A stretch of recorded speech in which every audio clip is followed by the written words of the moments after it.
There was a time when simply going fast was all that was required of what we call sports cars. Not anymore, it seems. Today, a sports car needs to satisfy all our cravings, not just for speed, but for comfort, a sense of style, convenience, practicality, and above all, luxury.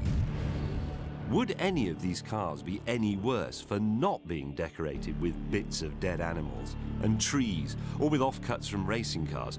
I'm not so certain. BMW 3 Series you will see every day, not that it makes the M3 any less desirable, inside or out. While the Jaguar XKR-S interior would not be out of place in an 18th century costume drama.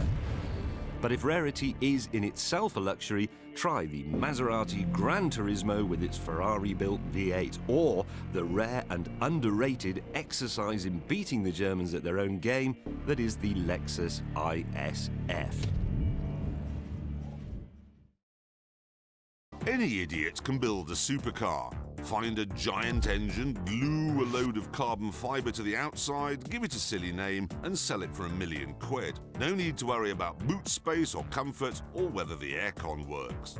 But a car that's good to drive and that you can use every day, that's as challenging as building a fighter jet that's also easy to park in a multi-story. But when it goes right, well, you end up with something amazingly special. Something like the BMW M3, one of the very best fast cars of recent years.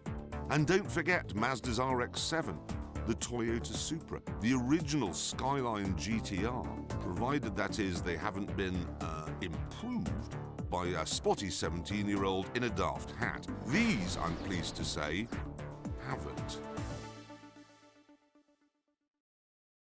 These are the barroom crooners of the supercar world.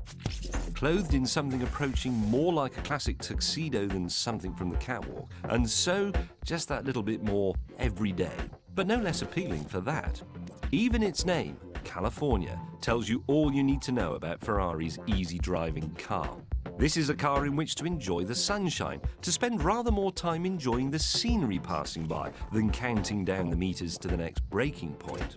The AMG version of the Mercedes SLK and the BMW Z4 S-Drive have no rear seats, but do have engines of impeccable pedigree and rather nifty folding steel roofs.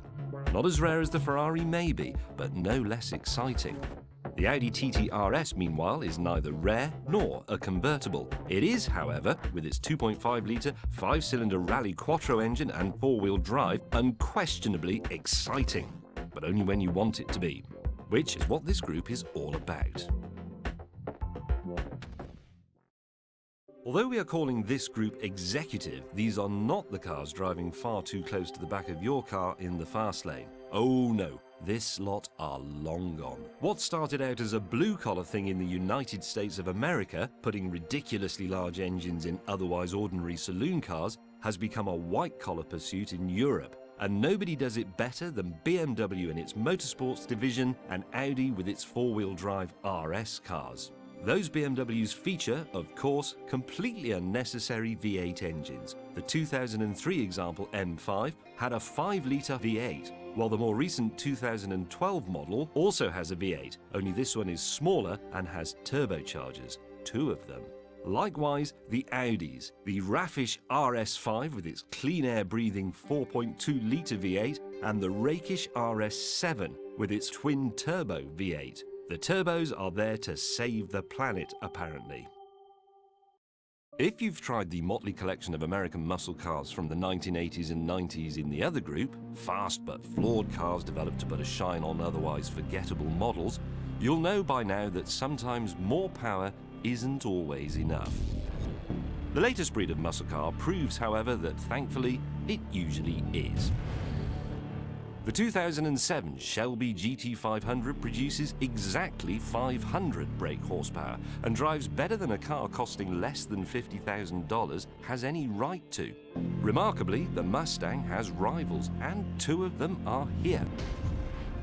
The Chevy Camaro ZL1 with its 580 brake horsepower V8 and the Dodge Challenger SRT8 392 with its throwback cubic inches badge. In modern money, that's 6.4 litres.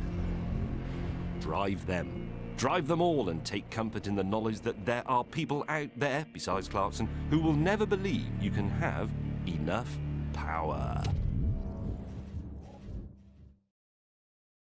Muscle cars were once engineered to make ordinary cars go faster. Like men once went to the gym to make themselves go faster.